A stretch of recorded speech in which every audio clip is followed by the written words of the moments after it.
All right, so I've got the agenda on the side here. Our first item is citizen comments or concerns. This is mainly for Jim. Jim, you got anything?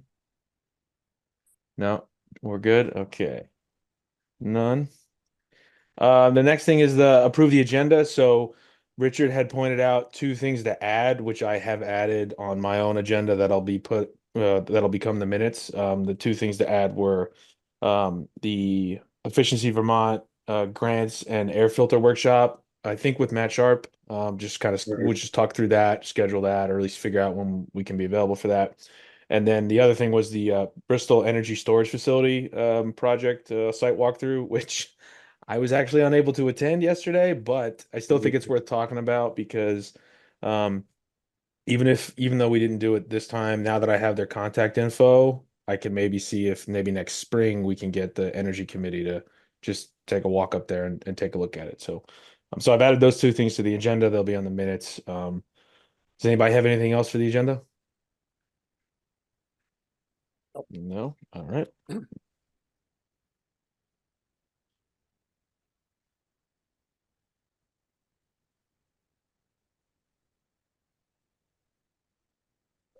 Okay. The next item is approving the September meeting minutes. I put those out. I don't, do we just say, yeah, everybody approve? I mean, if you approve of the meeting agenda, say yeah, or the meeting minutes, say yes or raise your hand.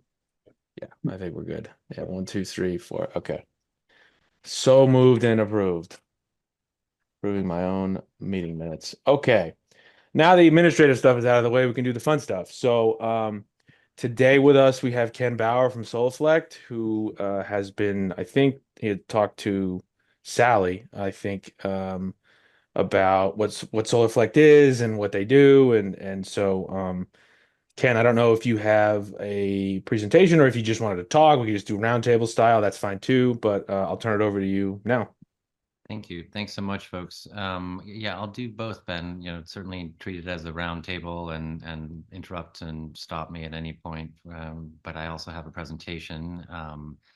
One, because it's easier to look at and pretty pictures than it is to look at a talking head, so to speak. But I really appreciate, a couple goals for us or for me tonight would be I'll just wait till Sally joins us here. Hi, Sally. Hi, so Uh, sorry. You're fine. I was literally just beginning, so you're perfectly timing. Great. Um, uh, I was just introducing some possible objectives for tonight, and of course, any that you all have with this. One is just to share what we're doing, share the technology, and then two is to get a reaction, questions, challenges to that, and then three maybe to see if there are some applications or some, you all represent a lot of collective wisdom and experience. So we are looking for champions and early adopters and all of that. So those are sort of the things that I would hope to at least cover. And I have about 19 slides here.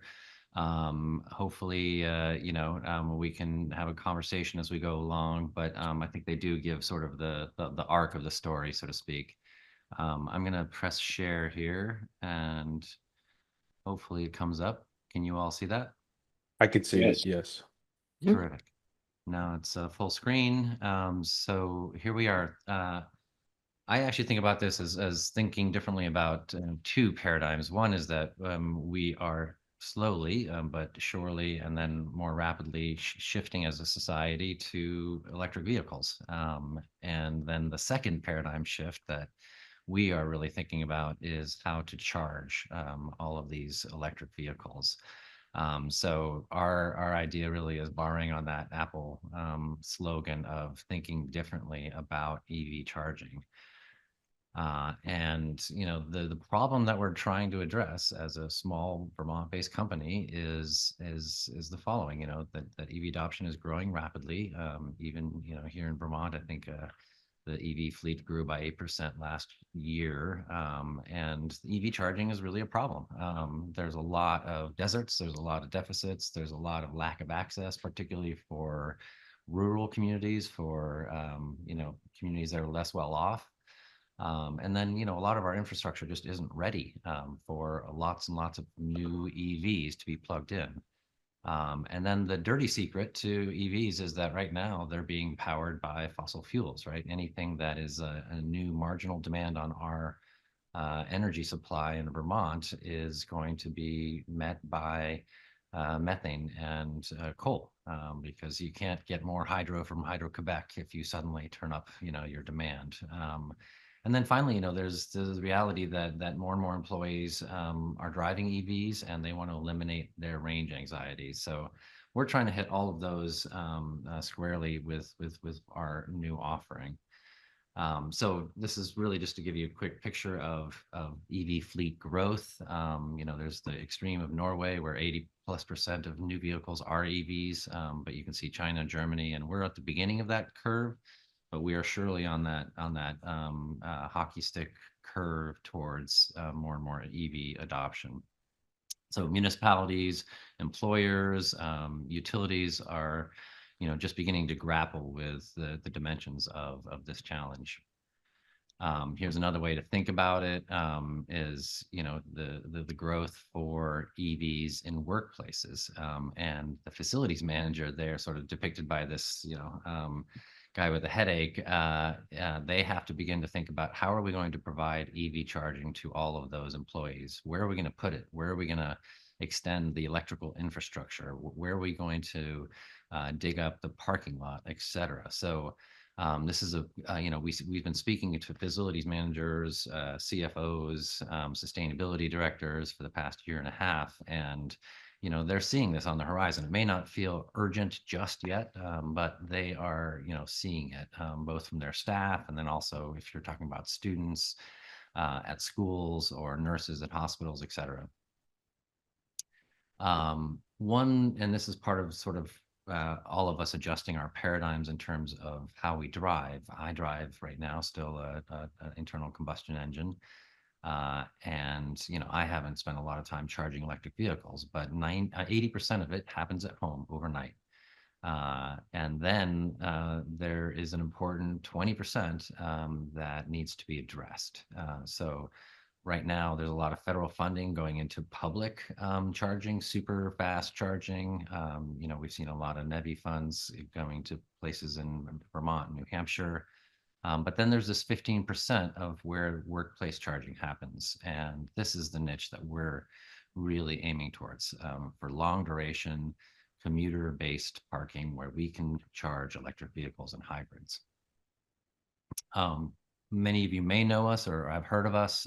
We've been around for well, 15 years, but 12 years of installing our patented trackers. It's a dual axis tracker that follows the sun, has a patented technology that supports the weight of the solar array with cables rather than framing it. So it's lightweight, it's elegant, it's sleek, it's scaled for households and institutions there you see.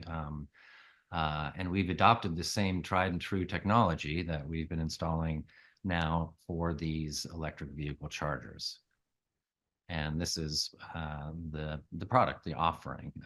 So it's the exact same tracker, but we've taken the foundation out of the ground and put it right on squarely on the lines of the parking lot. So it doesn't take any additional parking space. It sits right on the parking lot lines. You can also sit it, you know, 4 in a row. You could do it that way because the charging cords are long enough. Well, there's a couple of remarkable things about this. It is off grid. So we are not digging, we're not trenching. There's no permitting in terms of, you know, connecting to the grid.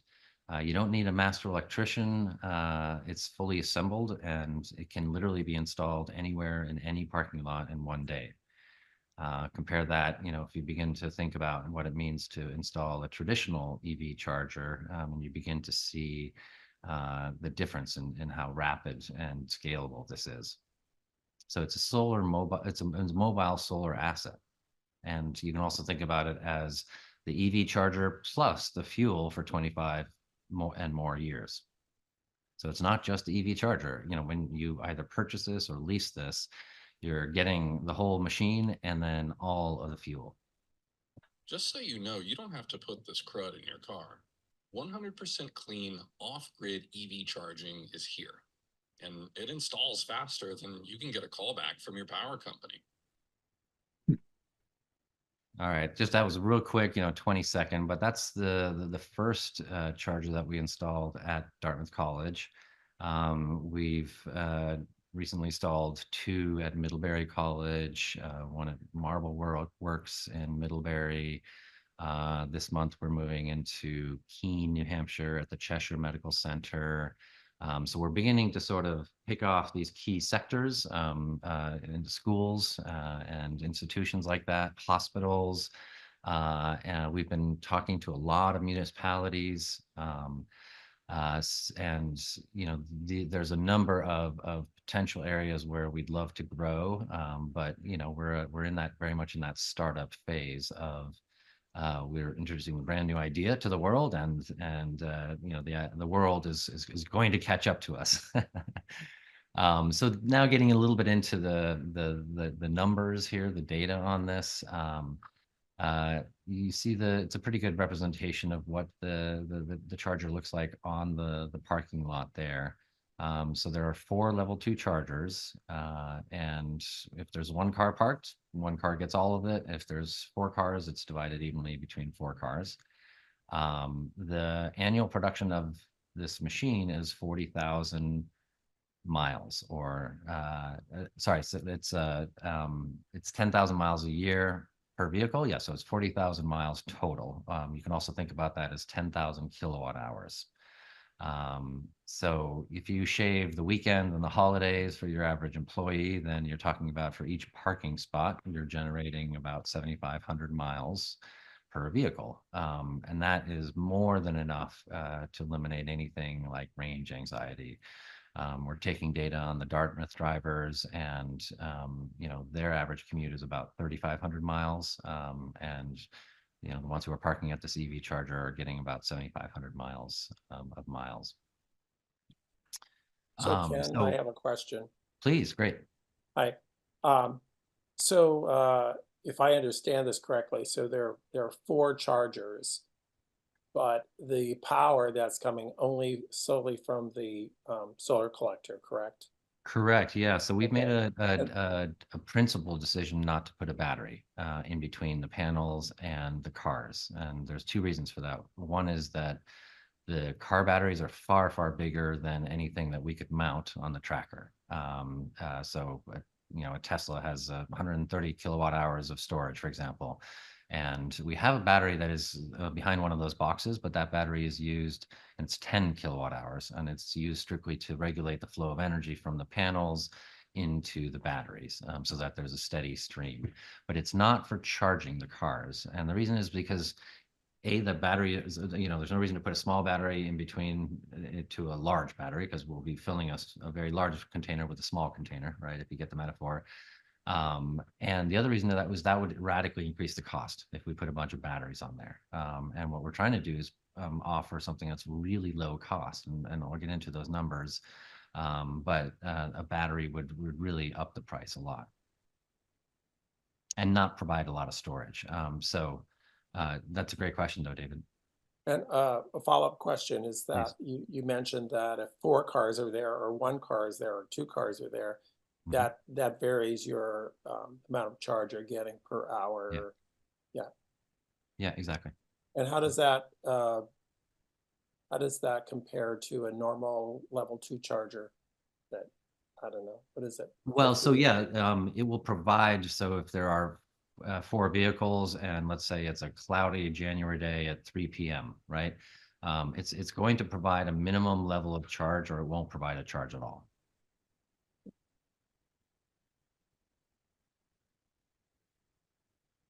So the idea here, in that paradigm shift, David, and you're beginning to ask both the right questions and the ones that require sort of changing minds, right? Which is that when you drive up to this electric vehicle charger, it's an everyday activity. And so on a cloudy day, you're going to get a little bit less charge. On a really sunny day, you're going to get a whole bunch of charge, right? But over time, because you pull up there every single day, you're going to top up, just like you do on your cell phone every day, right? You rarely let it go down to zero. And this is the thing about, again, a new paradigm of driving is that EV drivers are opportunistic and they're constantly topping up. And this is really designed for that workplace, long duration, topping up, constantly charging.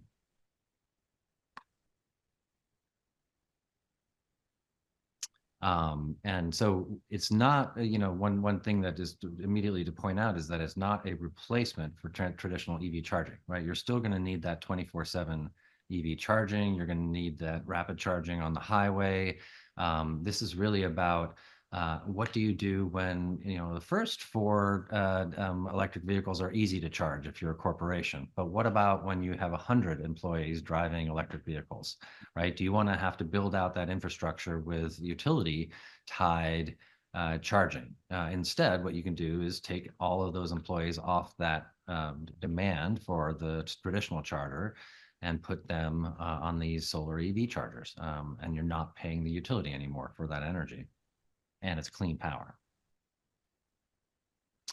This, I think, is an important graph. I'm still, getting used to how EV charging and driving happens, but that red line represents normal gas car behavior in terms of how we fill up, how we drive. So we'll go for about 2 weeks and let the tank go down to almost zero. And then we know that there's a gas station, every 5 minutes in most of America, and we'll go there and fill up and go on our way.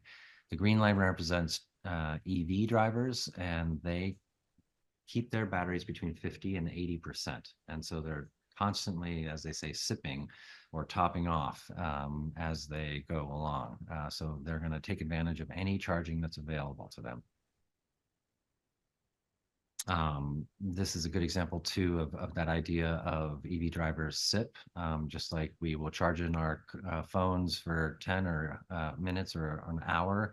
EV drivers will plug in wherever they get a chance to, and particularly if it's provided in a convenient parking spot.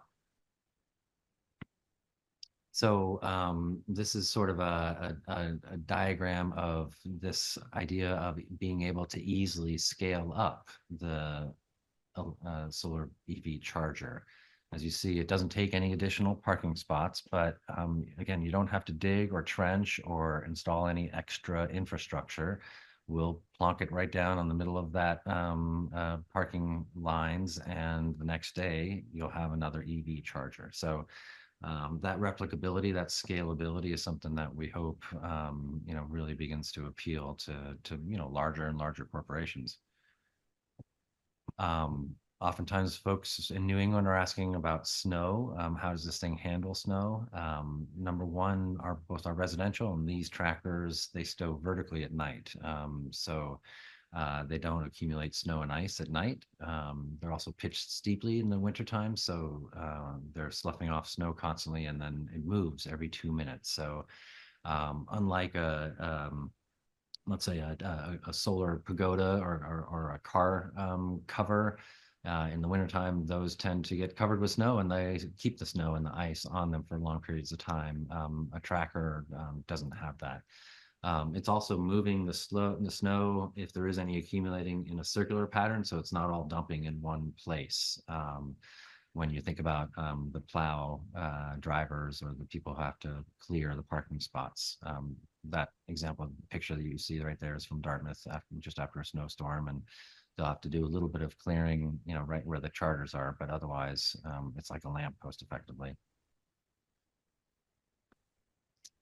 So these are some of the institutions and corporations that have leased the solar EV tracker. I didn't actually mention Hypertherm there. So they have almost 2,000 employees. This year they're going to install, well, we've already installed 2, but they're adding a 3rd one this year for, so right now 30 employees are first come, first serve using the 2 EV chargers that they have. And there's about 30 drivers at Hypertherm who are sharing these 8 spots for the EV charger. Ken, how does that work?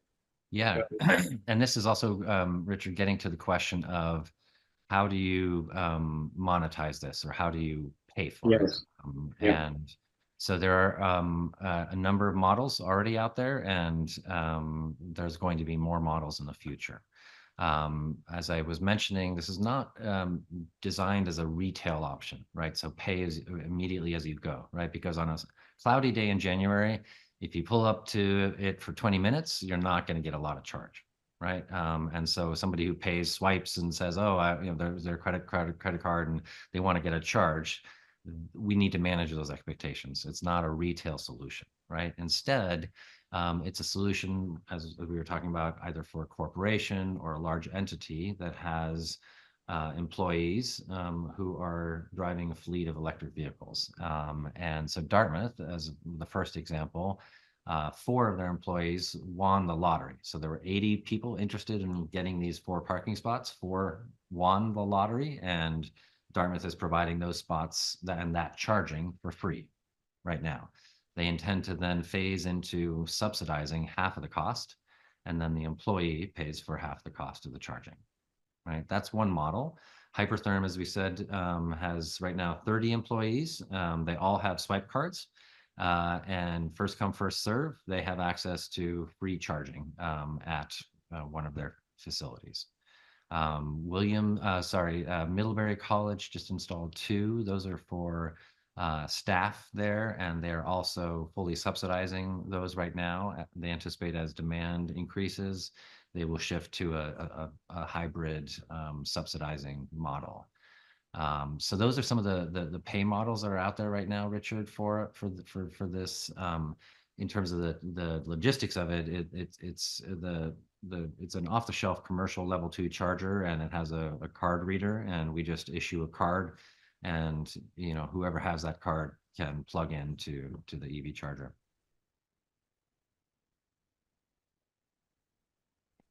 Has there been any feedback regarding, you have 80 people and 4 chargers, any kind of conflict or anything like that? Yeah, so it's 30 people for 8 chargers. So it's not quite so the proportions. At Hypertherm, we've been in for, this is I think our 2nd month. We've got all the data that's happening, right? Who is actually pulling up, who is charging, how many hours they're there for, how much charge they're getting. But we haven't yet gotten sort of that arc of feedback saying, hopefully what we get, the feedback is, oh, we want more of these. That there's a bottom up pressure then to the employer that says, hey, this is a good benefit, particularly if you want to get us back into the office, right? If you want to provide this benefit for us, that's an incentive. So we're hoping that the employees really begin to see this as an incentive and something that they value about their company as well, because it's obviously a commitment that is, it's real, that the commitment is in terms of lowering the institutional carbon footprint of their employees. So here we have 2 sort of models for how a company or a school could take this on. Purchasing it has the advantage of the 30% federal tax credit. If you're a company, a private company, then you actually get accelerated depreciation. So the net price is kind of an unfathomably low price of $26,000, which, if you think about it, includes all of the fuel for 25 plus years, right? And at 10,000 kilowatts a year, if you calculate that over time, you can appreciate how much the company is saving in terms of utility costs. And then we also have this lease model, which allows, nonprofits and municipalities and other folks who, they're not quite ready to purchase outright the machine. Well, $4,000 lease actually buys or gets you the installation, the service, and all of the fuel per year for $4,000. So the other model that we're trying out just now at Alice Peck Day Hospital in Lebanon is they will lease us parking spots for $1, and then we will go to there to their employers, to their staff, and whoever wants to have a parking spot will then do a direct pay to us as the leasing agent. So a couple of different models out there, but the one that I think is particularly relevant to municipalities is the $4,000 annual lease. And I think I communicated with Sally about this as well, that happens to match literally coincidentally the amount of funds that are available through the MERP grant, the Municipal Energy Resilience Program, which has actually been an approved use of that funds by the administrator. So that's one of the things we're sort of sussing out the landscape for. Is this something that that municipalities could actually take advantage of? Could opportunistically, very quickly implement a really tangible and exciting new energy project. So this is actually the last slide, just a summary of what we think the solar EV charger helps you to do. And then would love to just sort of, as I said, get questions and challenges and ideas from you all in terms of where this fits, how this can be leveraged. Is it something that is relevant to municipalities or to businesses or institutions that yeah, thank you so much for listening and for giving me the time to share this. Thanks, Ken. I think that was really interesting. I have a few questions myself. The first one is more about the physical mounting of it. So I know it sounds like it just sort of drops in place, but is it anchored to the asphalt in any way? Does it, like, if you were to, let's say the lease is up and for whatever reason you don't want it anymore and it goes away, is there any history that it was there sort of thing? Yeah, no, great question. So it's a 12,000 pound precast concrete block. Okay. So all of the stability for, and this is based on wind modeling and wind testing and all of that. That was my all the next question. stability actually comes from the foundation. However, as a kind of redundancy to be extra cautious, we have drilled 2 bollards down on the legs of the concrete pillars. And so you asked about if there's something left, there would be 2 holes in the asphalt. Sure. With the way that we're currently installing it. That makes sense. Yeah, my other question was about the wind. I know you talked about snow load, and that's important. I mean, Yeah. I know at least where I live in Bristol, I'm like right down the bottom of the mountains. In the last couple of years, we've had some pretty like 65, 70 mile an hour wind gusts at my house. Now, I don't live up in the village, but um, just curious, is there a wind rating or, I know if it, kind of is vertical like that, if you hit it in the wrong way, I don't know. I mean, I'm sure you've done modeling on that though. Yes. So this is a demonstration of the Dartmouth tracker stowing horizontally in Oh, anytime it goes 20 miles an hour higher than 20 miles an hour. It's hard to see there. I don't know if you can see but there's an anemometer built into the right upper corner of the okay. tracker. It Yeah. also is connected to the internet, so it's monitoring weather conditions. So anytime it goes above 20 miles an hour, it stows horizontally to protect itself. We don't want it to be buffeting in the wind like a kite. And then it will prop upright again when the wind is normal speed. The thing itself, this is generation 7.0 of our tracker. We have reinforced all of the bits that we've actually just gone through a pretty rigorous testing process with a Danish wind firm, and they are testing it out at 125 miles an hour. The previous rating was 105 miles an hour. So we're not quite ready for the hurricane in terms of being along the coast within 20 miles, but it's a very robust machine. Okay. If you are leasing the machine, I would assume if it is affected by the wind in a way that requires some kind of repair, is that covered within the lease? Yes, exactly. So the lease covers service and installations, service and maintenance, which is a great deal. So if I'm thinking of a couple of scenarios. One is a park and ride, Yes. but and the other is in Bristol, the high school parking lot has a lot of wide open space. We have even talked to the town manager about approaching the high school about establishing a park and ride there as well. So it might be a combination of things. Is this something that um, that kind of facility would work out? Random people coming in and accessing it. Yes. So, you could just have an open, open pipe, so to speak, and people could pull up to it like that. Uh, in that case, you would offer it, I guess, for free, right?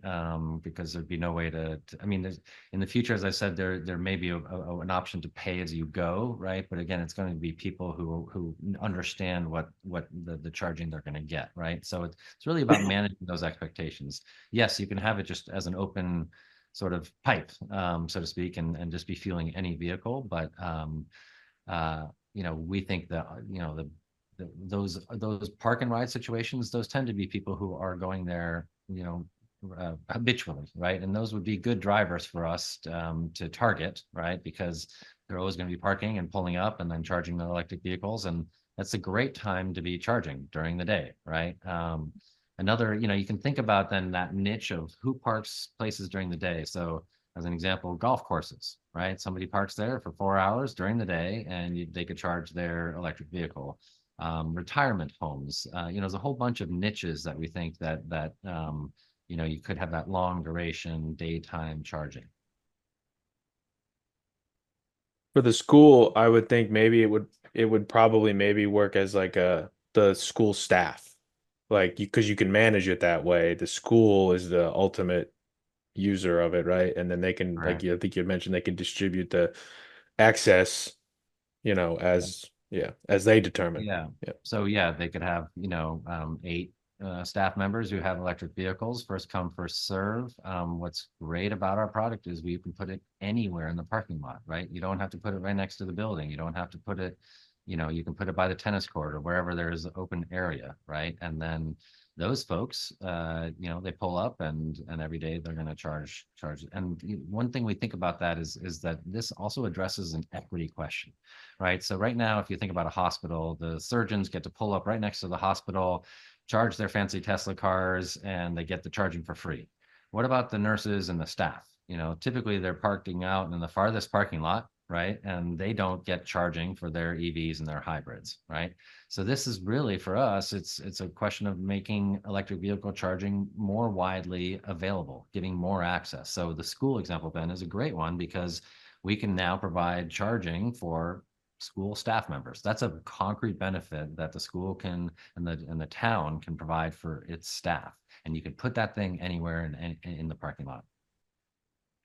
So my daughter is a music teacher in Manchester, Vermont, and the school investigated the possibility of installing EV chargers for the staff. The union opposed it because it would only benefit those with EVs. Yep. So I don't know how you deal with some of these things. Do you have any thoughts on that? Well, so it's a great question, Richard, and we've had that come up from the very first tracker. At Dartmouth, there was the question of, well, only 4 people won the lottery, right? So only 4 people got that benefit, and specifically the type of person who got that benefit was an EV driver, right? Yeah. And likewise, the example that you're giving at the school, the union is trying to equitably distribute benefits to its members, to all of its staff members. So part of it is simply, I think, a matter of the times. They're going to catch up. So that question of, well, there's only, quote, an elite few who are driving electric vehicles, that's going to change. More and more of your staff, more and more of your population is going to be driving EVs. So it will become more and more an equal need, right? More and more school staff will need electric vehicle or hybrid charging. So right now, I understand, and I'm not surprised by the stance of the union. And you know, one way you can address that actually is with this solar chargers. At least the benefit that is being provided here, number one, it's clean. It's actually, you know, environmentally positive. Number two, the school, nothing additional is being taken out of the school budget, right? For continuing utility costs, for example, right? Once you lease that thing or once you buy it, it's providing those miles, and it's only providing as much as the sun provides, right? And so I think there's a lot less of that perhaps perception of unequal benefit, right? Well, those people who are charging their EVs with a solar EV charger, they're just getting it from the sun, right? They're not, we're not paying the utility for those miles for those EV drivers. So I think it is about times are changing, and we're not quite there yet, Richard. But it's also, I think, getting at this equity piece. The doing it with solar changes that a bit, I think. Yeah, I've been a union member um, for a long time, and I certainly know how unions work. And I think that's going to be tough. Yeah. I really do. I wish I weren't. When she first told me that, and she has an electric car and commutes 30 miles, Mm-hmm. so it would have been wonderful. But Yeah. Well, I mean, so part of that may be overcome by just the fact that this is very low cost. You know, $4,000 a year is like a coffee budget, right? For a school or something like that. So, you know, in terms of that question of the distribution of the pie, right? This is actually a very tiny piece that, again, is not costing any additional money. It's not taking any additional money out of a school budget over time, especially because of inflation, et cetera. Yeah, so that's, and the idea that you can put it out anywhere for any member of the staff, I think, is also getting at that equity question, like that hospital scenario where you have the surgeon and the nurses and the staff, quite a different levels of hierarchy. And how do we make that more equal in terms of access to EV and hybrid charging?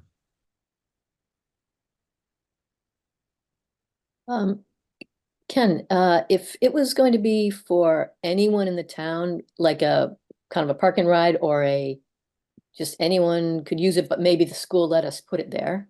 Mm-hmm. But the school didn't want to have to put any money into it because we have such strong opinions about that right now, school budgets and everything. What other way can you imagine people paying for it? People coming and paying for it. I mean, Sure. Yeah. I mean, so number one, it's the lease would be $4,000, right? So that hopefully it's not an item on that you have to go through the capital budget or a whole review process, et cetera. Number I mean, two, in terms of pay, not the school paying for it, just anyone in the community who says, oh, I'll drive my car in, I'll park at the high school, and then I'll walk to work into town. Yeah. So one way, I mean, you could organize it that somebody actually, so it could be pay as you go, right? So literally for every kilowatt hour that you deposited into your car battery, then we could charge you for it, and the town or the school could recoup that. That would be one way to go. I don't think, you would probably realize all of your money back in that scenario, unless you had a dedicated parking spot where one employee or one person paid like a I see. yeah, but you could have, you could have a situation where either the spigot is open, so to speak, or the school could also have, or the town hall could actually issue cards, for example, It's another way to think about it. All of it is based Okay. again on this Yeah. QR card on this card reader, right? So at Hypertherm, we issued 30 of them. At Dartmouth, we issued 4 of them. At Middlebury, we issued 8 of them. So it can be multiplied, in other words. Okay, great. So if you find 10 people who want to jump on this, they could chip in, and do you think they would feel it was worth it to them to, if they were paying, say they were paying the 4,000,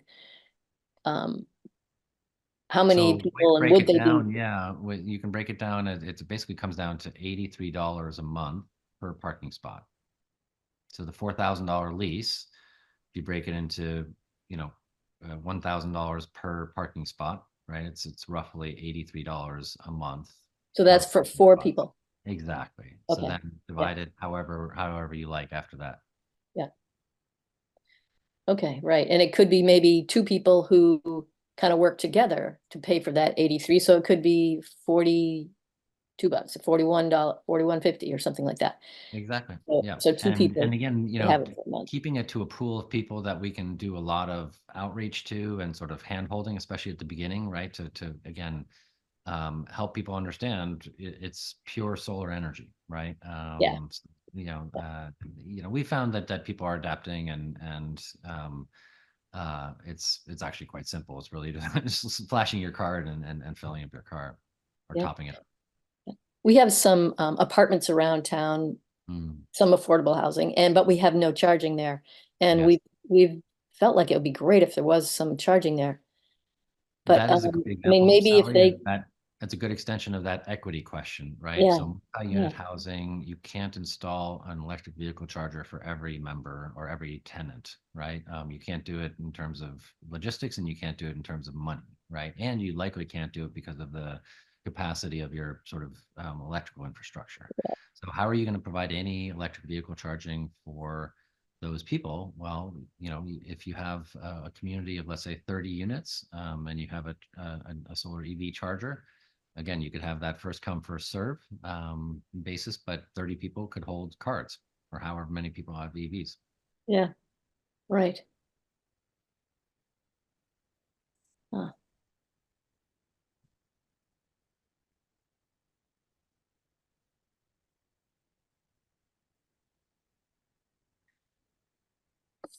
What other questions do we have for? I'll share this presentation with all you folks. It also Great. has a sort of appendix and there's some data there from the Dartmouth. That's sort of the most data that we have at this point, but it gives you a sense. Oops. Let me see here. Okay, yeah. So we had it up during the winter time. So a lot of folks are asking, well, in the winter time, if you have short days and bad weather, is it going to really produce any miles Yeah. in January? Is it going to be reliable? Is somebody actually going to get some charge out of it? And what we found is, so the Chevy Bolt here is one of the vehicles that parks at the Dartmouth site. It plugged in 97 days. And it got an average during that period from December to June of 37 miles per day, or a total of 3,500 miles. It's a lot of miles in the worst times of the year, or at least 4 months of those years were the shortest days of the year. And then so for all 4 vehicles, they got about an average of 34 miles a day. And that fits into the model of sort of the sipping idea, which is that if you're commuting and you can afford to budget your EV battery or whatever metaphor you want to use. Exactly. And Yeah. that So I mean, doesn't, that's, if you're topping up every day with Yeah. again with 40 miles, that really should eliminate most commuters' anxiety. right. Yeah. Again, 80% of your charging is happening at home overnight, right? And now we're talking about that 15%. You're supplementing the top of the capstone. Yeah. Exactly. Exactly. Excuse me, Ken, are these numbers based on like an 8 hour a day charge? Is that for 8 hour day duration? Oh, it's for every minute that the tracker was producing electricity, and then if you plugged in, so it's all live time recorded data. So if anybody plugs in, we know right away, and we see how much they're getting, et cetera. Right, what I'm looking at here on this vehicle case study, one vehicle case study, you're saying an average 37 miles per day. For what Yes. kind of duration is that? Oh, so I mean, the daily kilowatts there, for example, is 9.2 kilowatt hours that vehicle got. So Oh, okay. it depends on how many other vehicles were parked at any given time, but yeah, that's the actual production that they got. Okay. Another question I had was, so just thinking about the town of Bristol and the kind of parking we have, are there any other models that don't require that sort of back-to-back kind of parking arrangement? Yeah, so we can do 4 cars side by side. The ones at Middlebury are actually installed that way. Okay. The cords are 25 feet long, so they can go, you know, Okay. 4 vehicles side by side. That's great. Are those cords always that long, or did you just make it that way for when you do it? So these are off-the-shelf commercial Okay. chargers. I'm sure we got 25-foot ones as opposed to shorter ones, but Yeah. there's nothing unusual about Yeah. length.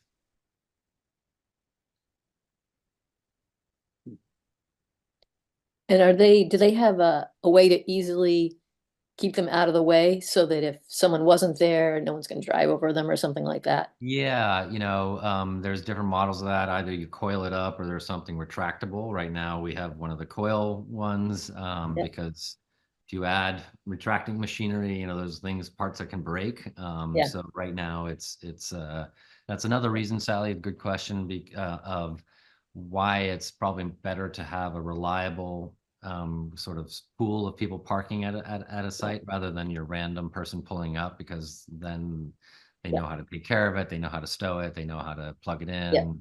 Yeah, they might not leave it on the ground in the spot. Exactly. Yeah. I really want this to work because So great. it's coming from the sun. Yeah. It's a huge advantage. And I could see it over at the firehouse somehow, um, Yeah, right. where it would have probably a kind of a dedicated population. Um, Now, that's interesting. We'd have to talk to some people over there, that's for sure. yeah, Firehouse for one, and you know, all earth renewables I do know for the apartments.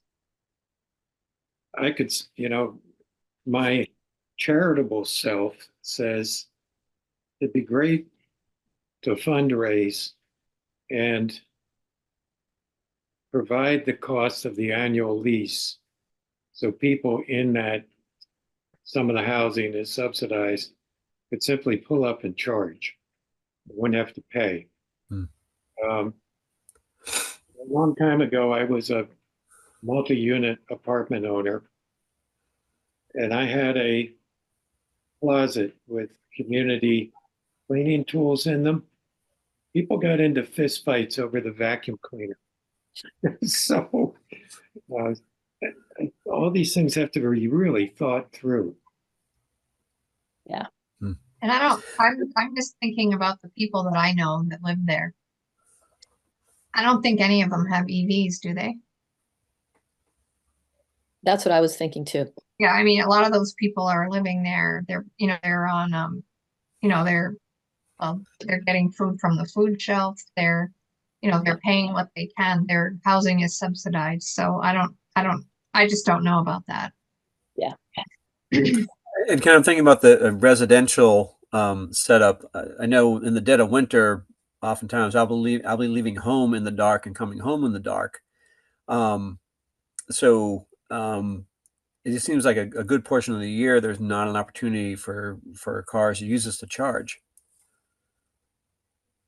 So you're saying if the residents of a place like that had access to it, they would only have access when it's dark. Possibly. Yeah, no, Hmm. that's a great point, Good Carl. point. But again, this is it's a point. daytime charging, Yeah. and it's long duration, right? So that's why Mhm. we're we're targeting, and we're getting reception, especially from Businesses.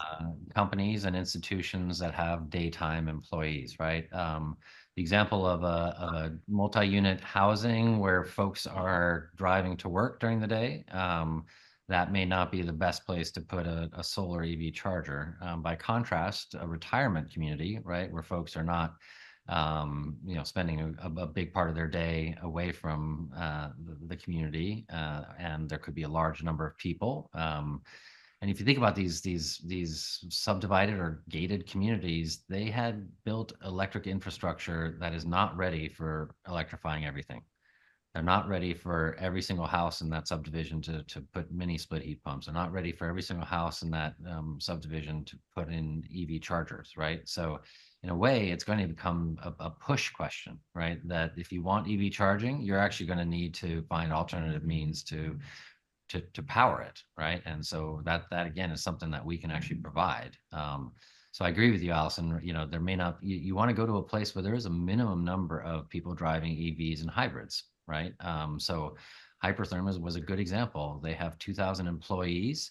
They had over 30 EV drivers, right? So they can justify, oh, we can provide this for our employees, and a fair number of them will benefit from this benefit from this, incentive that we're providing.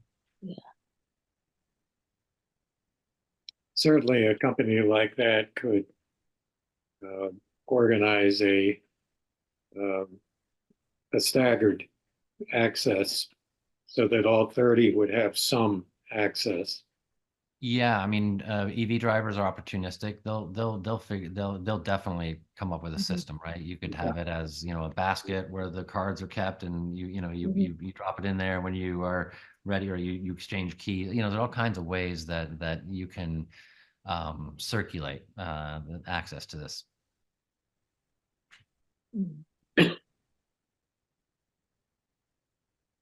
It seems like putting out to the community or to people we think might be interested in hosting it or something is being able to say something like this kind of, if we wanted to get 4 people to jump on it or 8 people to jump on it, to really give them this information that we have here, how much they might get in a month or how much they might get in a year. And does that seem worth it to them? And would they want to just kick in and do it, or something like that, Yeah, Sally, you're thinking, I mean, that is creative thinking. You could, take $2,000 of the MERP funding and ask a commercial land owner, that has tenants, commercial corporate tenants, and say, hey, why don't you folks put up 2,000 of it? And now we Yeah. have, in one day, we can install an electric vehicle charger, right? That's a real difference, right? If you all Yeah. try to put this together and try to install a traditional EV charger, it's going to take 18 months, tens of thousands of dollars, permitting, trenching, and all of that. And Oh, yeah. at the end of 18 months, you may not have the budget for all of that. Whereas you can do this, and in one day have this thing installed with MERP funding and maybe a private public hybrid. Yeah. I think all earth renewables might be a good option, for us to approach to see if they might be interested, because I think of anyone, they might be a really Well, good the choice. founders, the founder of All Earth and our founder have very similar, interesting stories. They're both Vermont born and bred, and both happened on the tracker technology, and it's different designs, and they're well-made machines in both cases. And it would be really exciting to imagine, tracker technology being in their parking lot, and I would assume that more of their employees are driving EVs and hybrids, and they may even have fleet vehicles as well. It seems like I heard from someone, I don't know if anyone looked into it. Do they already have their own chargers there right now? I don't believe they do. Okay. That'd be a neat, public-private hybrid opportunity, perhaps. Have you talked to David Blittersdorf? No, not directly about this, but it would be great to, I don't know, maybe if there's an introduction to be made, or we know them through our business, and they know us, because we're the only 2 players in the tracker market, so to speak. But we haven't collaborated on the EV charger yet. Yeah. Yeah, that could be interesting. I agree.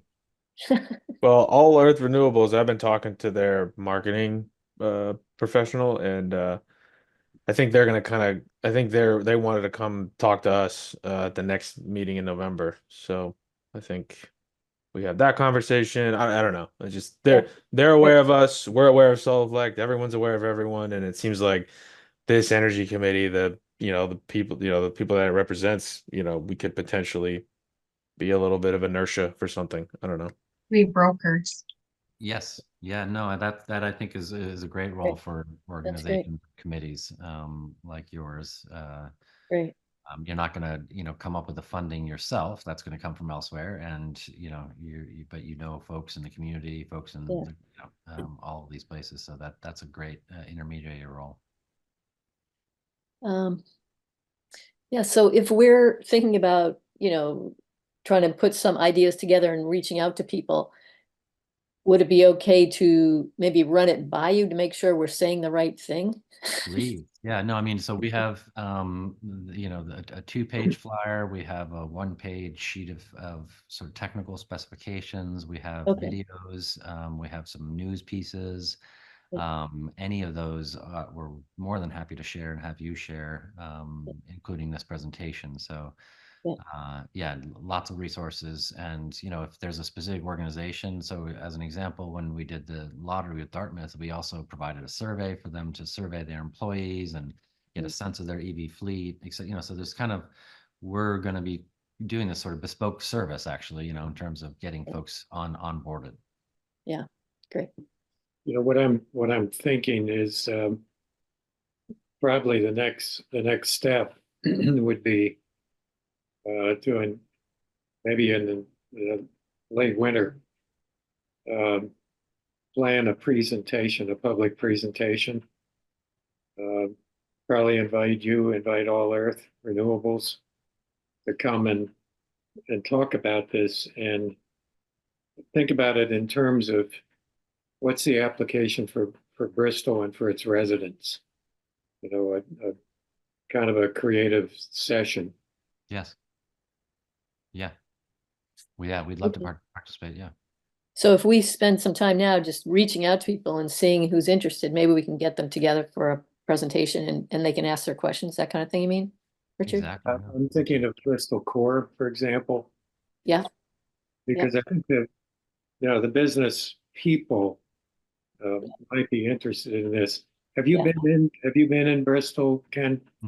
I've driven through it, but no, I'm not sure what you're specifically referring Well, to we're there. limited to sites, particularly for when you begin to think about solar exposure and available parking.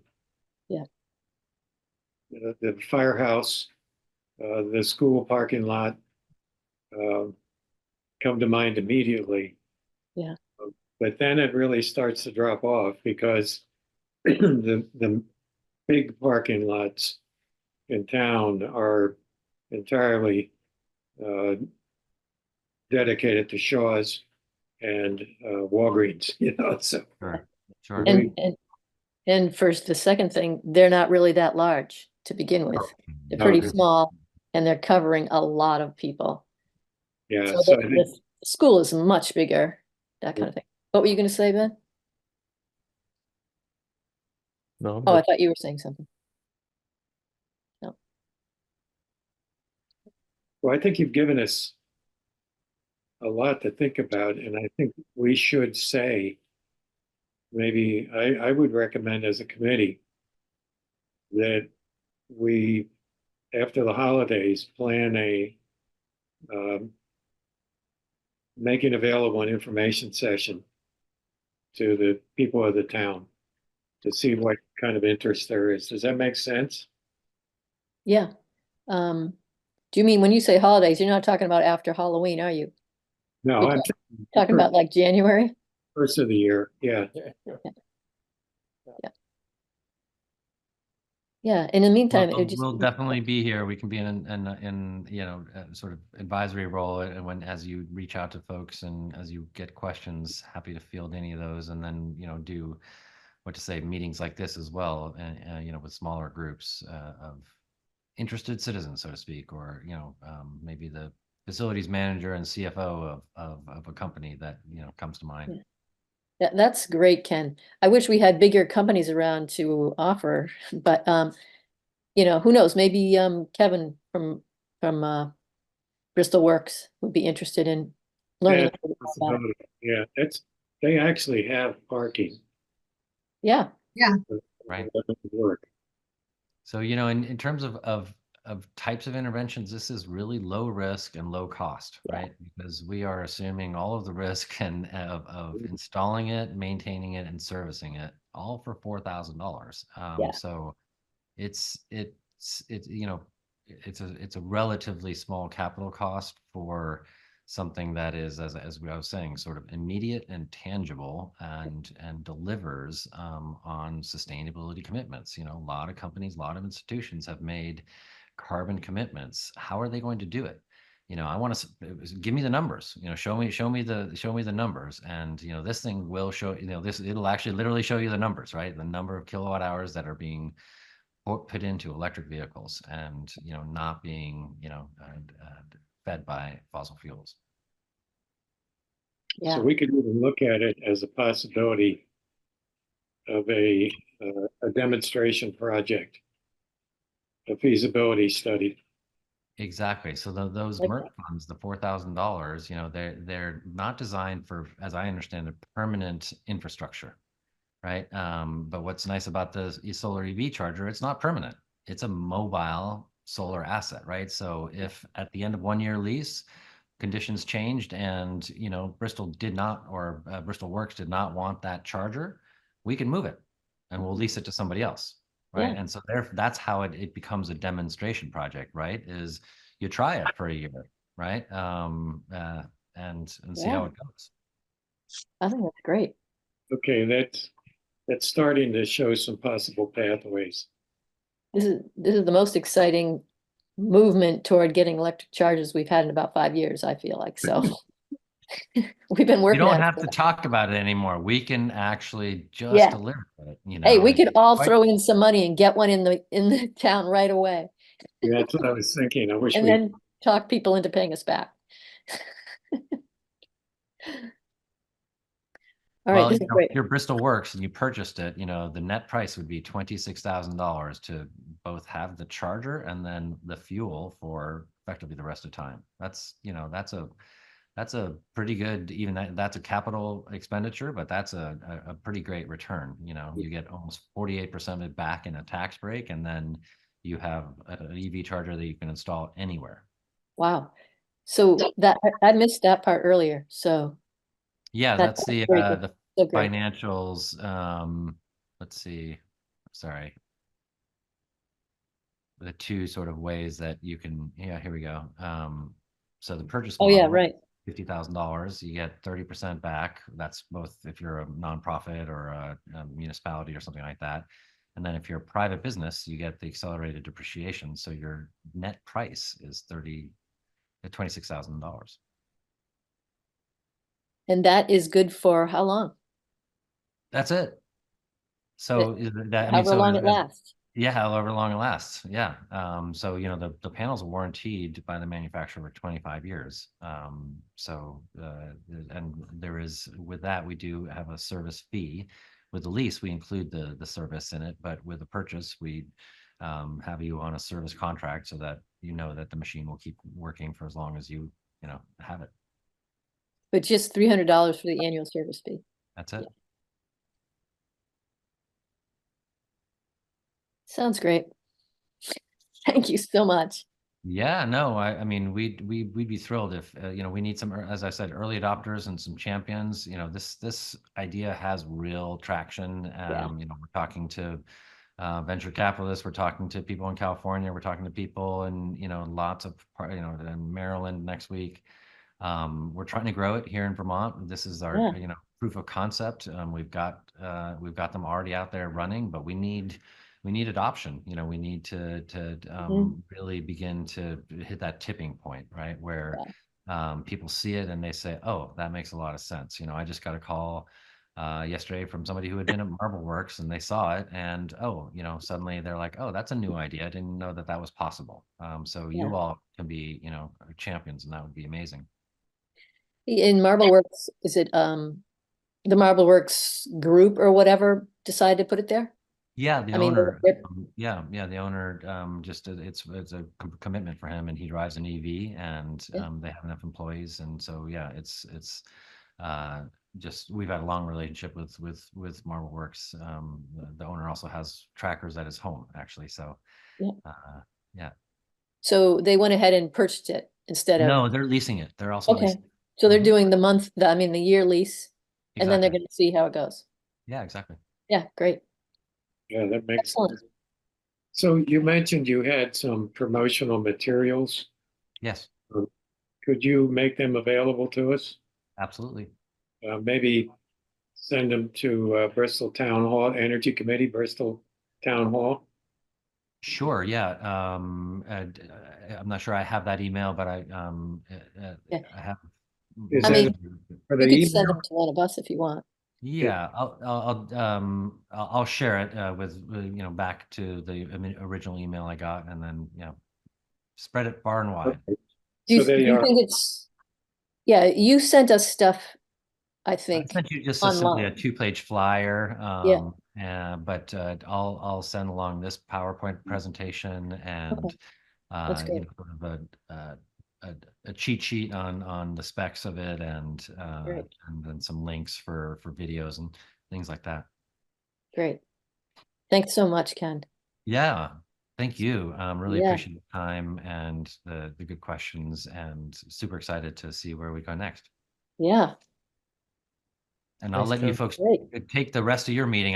You've been very generous with your time. So thank you for having me. And I will Okay. follow up. And I guess, and Ben, are you my point person then, so to speak? Yeah, if you want to just reply to the email thread that had the agenda on it, that's fine. You Exactly. just get it to me and then I'll distribute it to everybody else. That's fine. Awesome. Awesome. All right. Well, thank you, folks. Done. Thanks, Ken. I really Thanks, appreciate it. Ken. Appreciate your right. time. Be well. You too. Take care. Thanks.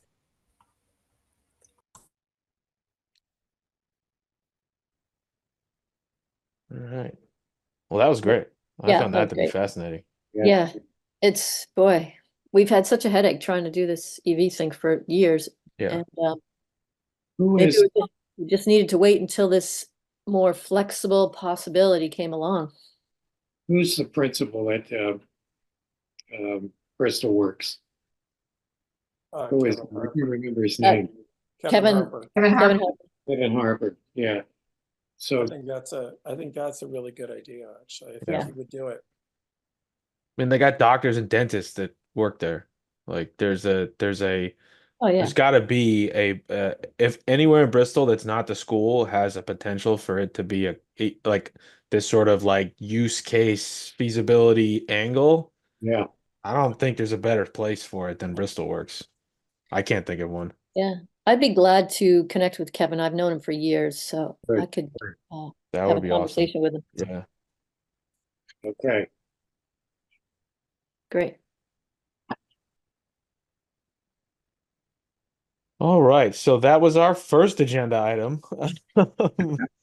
But the next few, I think it looks like a lot, but I think we can probably get through it pretty quick. So the next agenda item is number 5, which is an update on the EV chargers. I don't know if there has been an update on that grant funding. I haven't heard anything.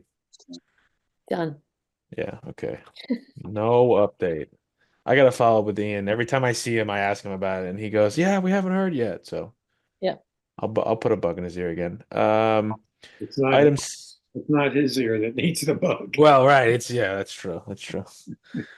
Okay, the next item is an update on MERP and any post MERP activities. I honestly don't know where we're at with MERP. I think we submitted the application was submitted, right?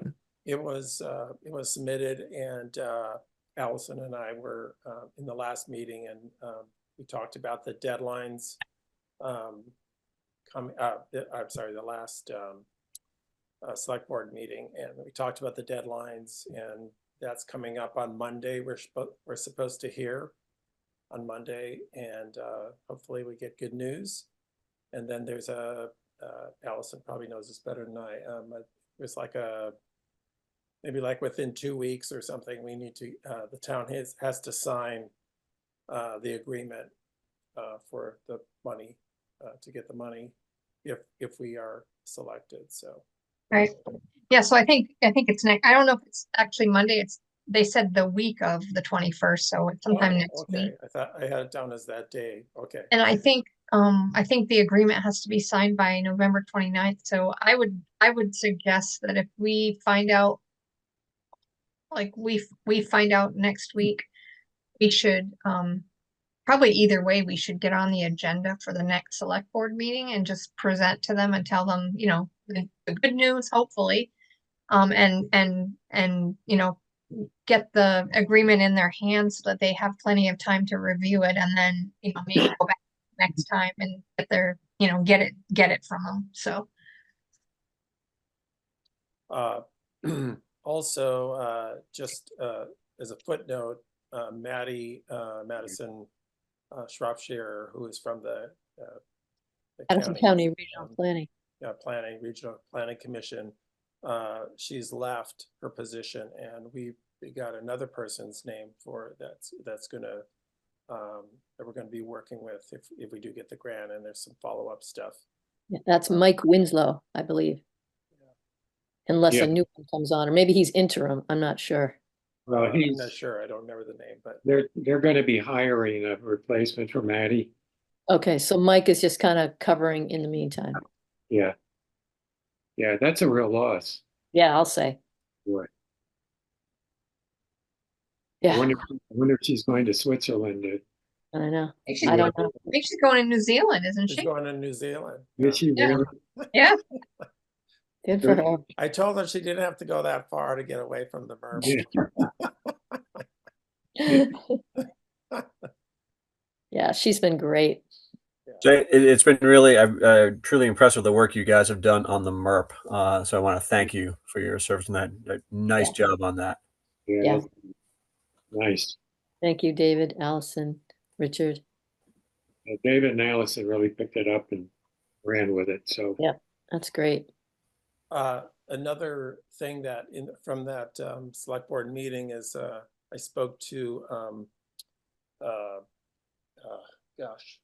Matt Sharp, and he was suggesting that the town get a energy committee. I'm sorry, we already have one. A building committee for the project if we get the project. I mean, if we get that funded. So I said, well, I'd serve on that, and maybe other energy committee people might want to be on the building committee if there is one, and he said he would do it too. So we didn't talk to the town or anything, or Ian or anyone from the town about that idea, but Yeah. I think it would be good for us to keep following the project. That's Yeah. great. Yeah. That's really awesome. Just to, yeah, really make sure it happens well and we're on top of it and we know what's going on and all that. Right? That's great. And there may be some, I don't know if there are any other follow-up on the actual grant and Yeah. what, you know, Yeah. other stuff. So Yeah, that's great. Thanks for being willing. Yep. Sure. We're talking about MERP when we were talking about this Solaflect. So we still have another MERP that we haven't used yet. I thought we used our other 4,000 MERP for something else, but we haven't. I'm not clear on that. I think we need to talk to Ian. He would know. It seems that didn't we say we're doing the MERP and money, you know, the select board and us did something already with the money? Some was gonna go to something and some was gonna be for us to use if we needed it for things, another 2,000. Oh, the one went, half of it went to Middlebury SEAC and their Yep. their, But I don't know. The Navigator program. navigator program, yeah. I don't So, know if it actually happened. okay, So I think we need to find out. okay.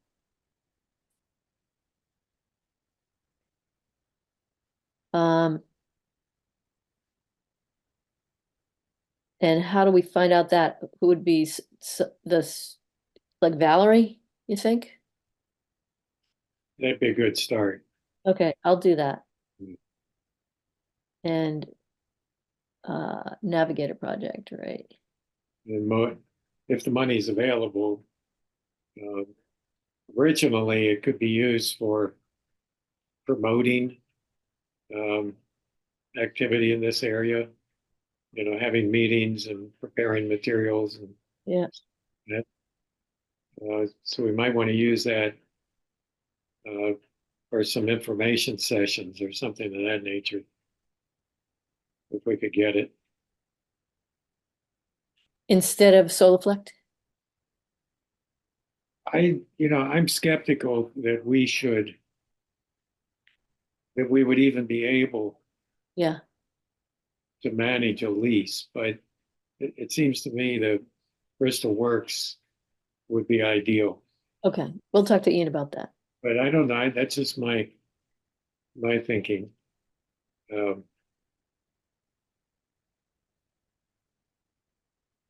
And I don't know if the town could, as an incentive, subsidize the first year for Bristol Works. Yeah, Let's not offer it yet, because I think Yeah. Kevin might do it. yeah. Let's try to find other Keep ways. that in our back pocket.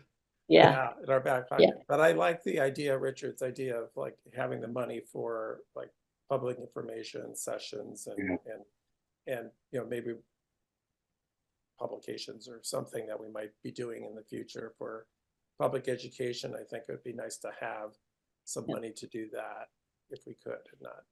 yeah. One of the really good public education things we did was that thing we had over in Howden Hall, downstairs Howden. What is that group that does the, Beep, yeah, Sleep, yeah. we, What is Well, that? we're planning, what is it? it's on Yeah. the agenda, Matt Sharp's presentation. Oh, yeah. I'm kind of planning on that in Howden Hall, live streamed. And I'm trying to work that out, but we'll talk about that when we get to it. Okay, right, we're on an agenda, right. can we just go back real quick to the MERP thing? So I'm just looking at the upcoming select board meeting. So there's a meeting on October 28th. And then the next one is November 11th, but they're considering rescheduling it because the 11th is Veterans Day. So I'm wondering, do you think that I should send a note would it be to Ian to see if we can get on the agenda for the 28th? Because we should know by then, one way or the other. We should send it to Valerie. Valerie. Okay. Okay. Do you want me to do that? And we're Yeah. asking to be on for what particular reason? To update the select board on the status of the MERP grant, either in the positive or the negative. And you're talking about the big MERP? Yes, Or, yes, we'll know by the 28th. okay, great. Allison, did you say you were going to do that? Is that okay? I'll copy Sure, you on yeah. I'll copy Good you with on the me. email, David. Okay. Thumbs up here. Thanks, Allison and David, on that.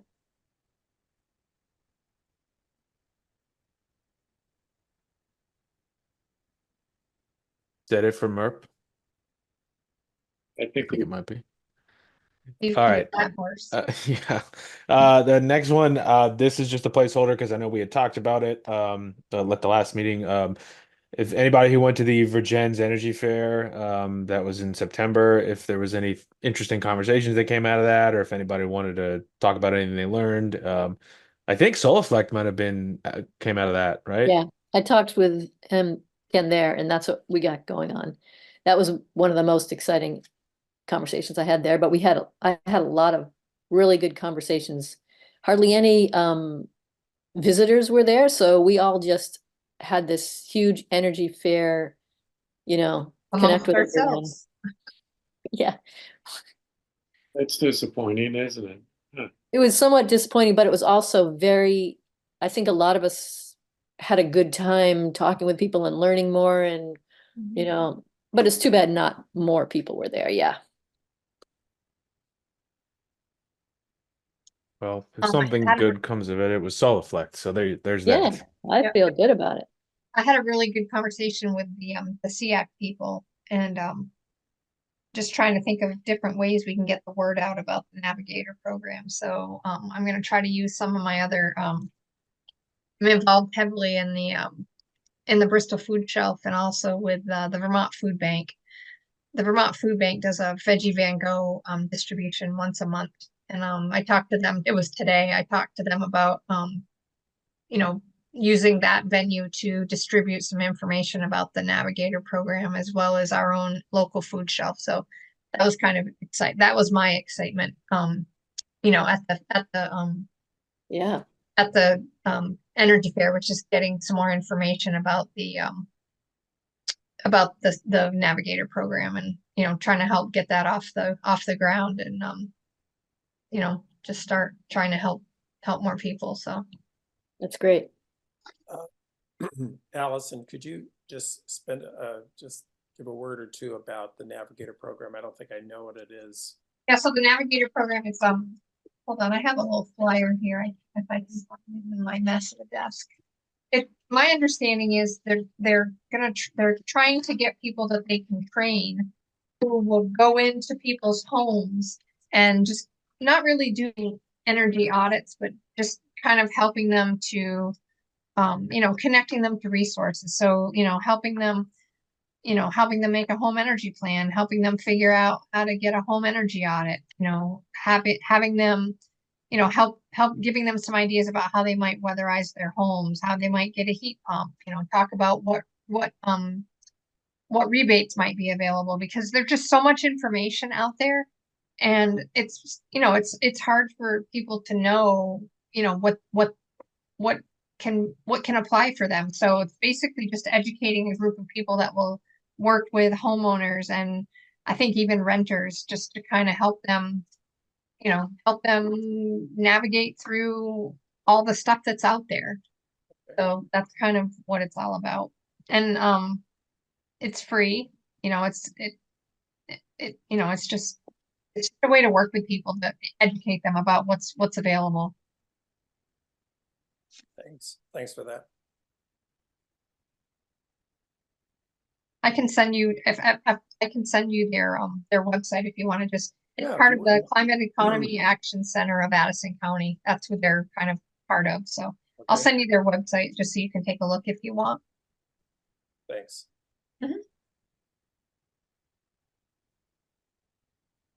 Okay, next agenda item is this is just a placeholder really for me for when I go to write the little blurb for the town plan, the town meeting report for the energy committee, but the last 2 weeks of the or was it three? I don't even remember now. Last couple of weeks of the farmers market, Allison and Sally had a booth set up. So just kind of distributing materials from Button Up and just wanted to shout them out for doing that and to see if how it went the last couple of weeks. Do you think we should do it next year? I mean, just kind of what was your experience, either Allison or Sally? I think we should do it, but I don't feel like we didn't. I mean, I mean, we maybe talked to 20 people the whole 2 weeks. I just think I don't know if people are just burned out on all that stuff, but I think we just have to keep putting it out there, you know? I'm wondering if there were less people because it was the end of the season and it was Yeah. colder, a little colder and stuff like that. So maybe doing it a little earlier would be Or helpful. maybe we do it, maybe we could do it like once a month, you know, do it, you know, in the beginning, you know, just do it once a month throughout the summer. It's just really hard to talk to people about buttoning up their homes when it's 90 degrees, you know? Yeah, yeah. It's true. I think it'd be good if we had a few more things going on well, actually, if we had already had a plan for workshops or something in the fall, then we'd have more to talk about too.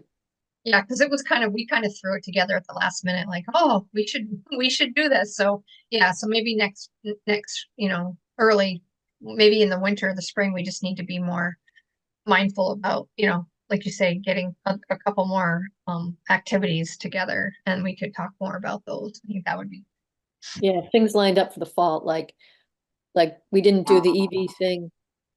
you know, an EV event and different things like that. Maybe we'd have more, maybe we could get a few more, like if we had the thing we're thinking about doing with Matt, which we're not sure exactly what it is, but it would be great to have really been able to talk about that and get people signed up and get them all jazzed.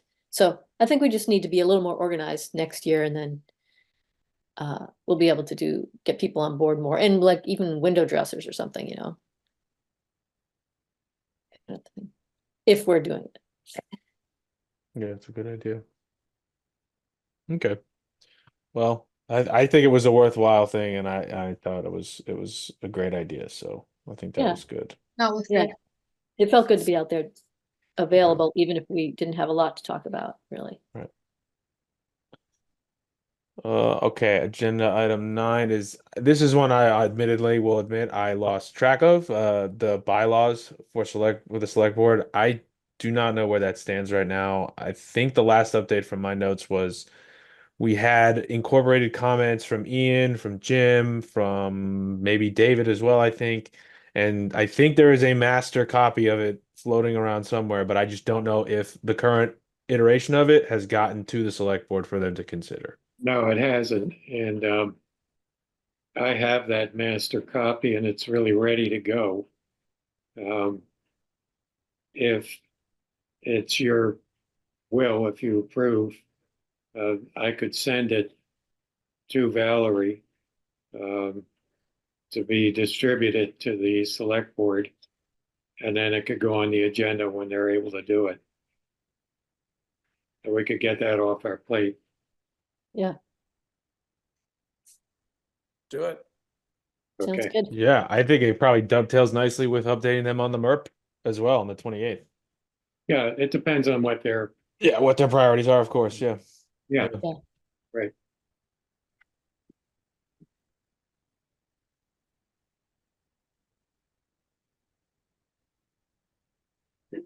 Okay. And then the last two items here, 10 and 11, which are not on anybody's agenda but mine, which I'm looking at over here. They're the two added ones. The first one is the workshop with Matt. I think Richard, you had some ideas on how to do that or how we can make it happen. You want to just talk Yeah, about I that? was hoping we could schedule it next week. But I'm running into issues getting the folks from Neat TV to live stream and record it. And so I think we're into the following week. Matt seems to be pretty flexible. So it's basically down to when is Howden Hall available? And there are lots of open spots for Howden Hall. We're thinking of 7 p.m. on a particular day of the week when Matt can do it and Neat TV can do it. I thought it would be really desirable to have it both live streamed and recorded so that it's available to people in a variety of ways, and of course in person. Does that make sense? Yeah, Okay. that sounds good. And what do you picture it being? What's Matt's gonna, do any of us know what is actually going on, or we just know Matt's gonna do something? Now, Matt is going to update on the grants that have just become available for home energy improvements. He's going to do that, but then he's going to have a little workshop on building a do-it-yourself home air filter system. And I think he said that one person will be selected from a drawing to actually receive the system that is built in the workshop. It's a Great. little hands-on thing with an incentive. It's called an air filtration system. Basically, it's 4 air filters, furnace air filters and a box fan, and I think a lot of duct tape. So, Well, this will be interesting. Yeah. What does Matt require of Matt us? is an energy specialist. He works for Efficiency Vermont. He wants to know what he I needs mean, from us. what is he requiring of us to do in this? To arrange it Just that, no, we That's don't have it. to be, and organize it, See. and advertise. So Okay. once, I'm hoping to get this ironed out. We've been going back and forth with NEAT for almost a week. And I hope we can iron that out the next day or so. And then I'd like to let you guys know, and I'll send you copy for Bristol Front Porch Forum notices. Great. And maybe we could have a running every day, a notice. It's coming, and Yeah. what it is. Yeah. Kind of thing. And we could make it a little different each time with Yeah, whatever, just to make it interesting. yeah. Yeah, that's gonna be the hardest thing to do is get people there. So we're gonna have to get on it soon and talk it up a lot. Yeah, we were thinking about Monday, but that's too soon. Yeah. I think next week is too soon. Yeah, I do too. I mean, my next week is full. Yeah, this would be the week of the 28th. So do we have any ideas right now? Well, we don't know. We have to find out when Matt can do it. He's pretty flexible. So it's basically Matt and Neat TV. Yeah, the one thing that's happening next week is, well, the select board's having a meeting at 7 on the 28th, and then Tuesday, Mari and Herb are having a Senate forum. So that is going to draw some attention to Holly Hall, probably. A house forum. Yeah. Yeah. Oh, right, house, not Senate. Yeah. Yeah. Again. And then you got Halloween. Thursday's Halloween. Yeah, we're gonna have trick or treat at Howden Hall. Yeah. You People gotta will have a work lot of candy. Yeah, that's what I understand. well, so Wednesday, what's that like for people? That one seems the quietest. Yeah, we'll shoot for the middle of the week of the 28th. Does that make sense? Yeah, Wednesday the 30th. I'm just saying, do we want to have at the same time? We probably don't want to have at the same time as the Mari and Herb house forum, or maybe it doesn't No. matter because there's going to be different No, I people don't that think are doing it. I don't think we do. Okay, so we have Wednesday. Because, well, the select board meeting, I don't know how many people go to that, but not too many. What's the summit? The select board meeting is Monday. Yeah, I don't think that would conflict, but Okay, let's shoot for Wednesday if they can do it. okay. And we did think that we were hoping we could get on the 28th with the select board, so that's another reason not to be doing it then. Right. I just sent her a note, so I let you all know when I hear back. Let's see if we can see if Matt can do Wednesday. That's what I'm saying. Okay, great. Okay. Excellent. Hope he's not making a scary house at his house for kids for the night afterwards.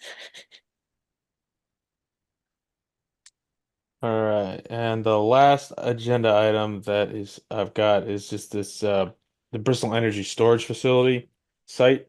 So I had never heard of this until before Richard had sent out a note to all of us about potentially attending. I guess the PUC required a tour for the public for this project to be closed out as they receive its certificate of public good. Yeah. And the planning commission the planning commission was invited, and then the planning commission said, well, we should invite the energy committee. So they did that. My understanding is they did that sidewalk yesterday evening. I wasn't able to make it. I don't think Richard was either, but No. I think it's good to know that it exists, number one, and it's good to know who the point of contact is, which I have now, because I do still think it would be helpful and interesting for us to go see it. Anybody, and I can imagine that they wouldn't mind, taking us around there. I'm thinking in the spring or something, maybe we Yeah. can try to organize something when the weather's a little bit better and the Yeah. daylight's a little bit better and more convenient. So. Yeah, Mustafa seemed very agreeable. Yeah. Yeah, that's what I thought too.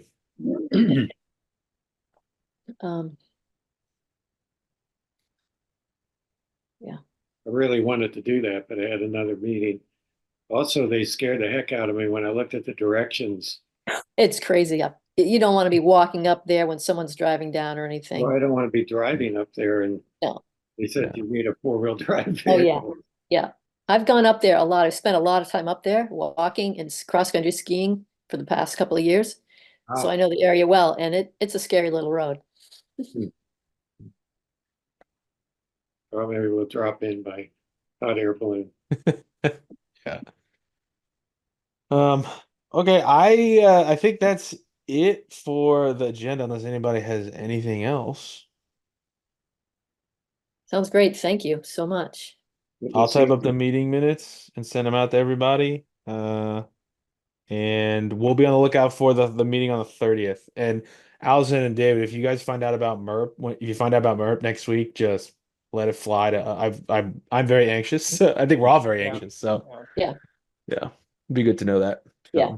So, Put up some white smoke. yeah. Yeah, really. Yeah. Okay. Sounds You good. see, All right. Thanks, Great to everybody. see you Thanks, all. everyone. Bye. Thanks Good for night. Bye, Carl. thanks for doing it all on the notes and everything, Ben. yeah. Yeah, great meeting, Ben. Thank you. Thanks, Sally. Night, for everybody. getting, All right, see ya.